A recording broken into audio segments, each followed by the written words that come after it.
We begin in Gaza, where Israel's military is still inside Al-Shifa hospital after soldiers supported by tanks stormed the medical facility on Wednesday. Israel has insisted Al-Shifa hospital is being used as a Hamas command center, releasing this video claiming its soldiers uncovered items belonging to Hamas. These images cannot be independently verified. Hamas denies using the hospital as a base, calling it a lie to justify Israel's destruction of Gaza's medical infrastructure. Israeli soldiers were said to be interrogating doctors and medical staff, with no one allowed to leave. Meanwhile, Israel's relentless bombing is continuing across the Strip. Dozens of people have reportedly been killed in an airstrike in central Gaza.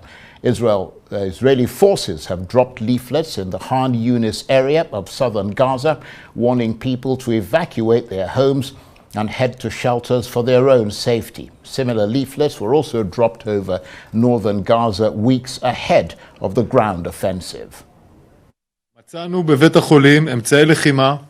We found weapons, intelligence materials, military technologies, and military equipment in the hospital.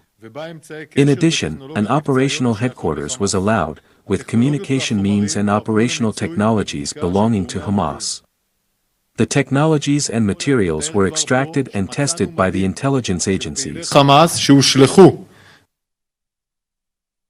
It's Daniel Hagari, who is an Israeli army spokesman. Well, US President Joe Biden has defended Israel's raid on Gaza's largest hospital. He's repeated Israeli statements that Hamas had its headquarters beneath Al-Shifa, but neither Israel nor the US has provided evidence to back up the claims. Circumstance where the first war crime is being committed by Hamas by having their headquarters, their military, hidden under a hospital. And that's a fact. That's what's happened. Israel did not go in with large number of troops, did not raid, did not rush everything down. They've gone in, and they've gone in with their soldiers carrying weapons, their guns. They were told, let me be precise. We've discussed the need for them to be incredibly careful. All those weapons were not in Shifa. There is no center or control room for Hamas in this hospital. We avoid all the hospitals all the time. The Israelis, they have said that about Al-Rantisi hospital, and they were lying. They've said that about Al-Quds hospital, and everyone realized that they were lying, and now everyone is watching their lies, even with the support of the United States administration, which is a very silly and stupid support, because you can't just believe Netanyahu, who is a liar, and everyone knows that. Well, Israeli police say they've killed 3 Palestinians suspected of being involved in a shooting near the occupied West Bank city of Bethlehem. That incident happened at an Israeli checkpoint outside Jerusalem. At least 7 people are reported to have been injured. One of them is said to be in a very serious condition. Well, for more on all this, let's cross live to the Israeli city of Tel Aviv and speak with Arise Special correspondent Karl Bostic. Good to see you, Karl. So the Israeli military releasing unverified images of weapons and equipment, proof, it says, that Hamas was using the facility as a command center. Accusations Hamas has repeatedly denied. What's the latest that you're hearing? Charles, good evening. Yes, you need to keep in mind that there's a lot at stake right here, because Shifa, Gaza's largest hospital, is really not only the centerpiece, but also the symbol of Israel's claims about why its offensive is going so strongly as it is. You know, they've maintained from day one that Hamas is concealing and hiding its operations beneath not only schools and mosques, but also hospitals, principally the Shifa hospital. So this really has gone, Charles, from a humanitarian location, i.e. a hospital, to a crime scene. And what we're seeing is Israeli troops working methodically through, it's not just one building, Charles. You're talking about 22 acres. You're talking about almost 10 buildings. And they're going, building by building, room by room, quarter by quarter. And it's really striking, Charles, because a lot's at stake here. If they cannot prove, you mentioned the cache of weapons that was found, including, I believe, a laptop was found showing photographs or images of some of the hostages who had been taken. But what has not been revealed as evidence, conclusive evidence, are those underground tunnels, that complex. At the beginning of the ground offensive, Charles, the IDF, the Israeli military, they released 4 to 5 maps, alleging that there were like 4 or 5 underground tunnels underneath the internal medicine department, the dialysis department, the MRI, and an outpatient clinic.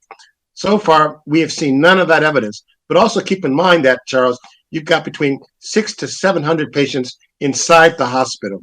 And you also have, Charles, at least 3,000 people displaced on those grounds. So really, there are a lot of moving parts here, Charles. So one thing that's also interesting is this, if I may be very, very brief about it, is they're looking for a way, the UN and also actually Israel, is to empty out the hospital, is to evacuate the hospital because of the crime scene. And Israel, quite frankly, they really want to, if they have an opportunity, they really want to like bulldoze things down so they can really prove that these things exist. They're looking for a way to get everyone evacuated. And ideally, right now, it would be somewhere as far away as Egypt. They're very reluctant. South Gaza doesn't, is difficult because they're already overcrowded. Right. Well, briefly, Karl, given all that's been happening there in Al-Shifa, the things you're telling us about, is it still functioning as a medical center now that the Israelis are there and under control, or is it difficult to accurately assess? You kind of just answered your question, Charles, because the short answer is no, and I'll tell you why. As of this afternoon, the two telecoms operators in Gaza, they say that they can no longer provide service for phone contact, cellular contact, or even landlines because they have no fuel to supply those things. So you actually have on the grounds of Shifa complex of multiple buildings where people aren't even unable to communicate with each other. It's almost near impossible to even get any information out, Charles. It's a complete blackout. So, of course, it's difficult for us to get information about all this, Charles, but imagine how it is on the ground. Because meanwhile, you have bombing still going on and firefights still going on and people being killed or injured, and the ambulances, they don't know where to go. They're standing by the hospitals. They're waiting to hear the next explosion. They're waiting to see injured being brought there so they know where to go. So, and again, getting back to your question, Charles, we just don't have any more new information. It's a total blackout. And it's one that's become really a perfect storm of a catastrophe, as the UN has put it. And very briefly, we've got less than a minute. Can I just ask you what may be going on in Khan Yunis in the south of Gaza? Well, here the Israeli military is dropping leaflets there, warning people to move to other areas. I mean, that sounds like a major military operation is coming up in Khan Yunis, a place that Palestinians were previously told is safe.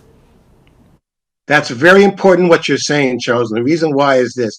Israel is prepared to now go to another stage. And those Arab leaflets that you mentioned are important because that's where now almost 1 million people have displaced to. So where else can they go to?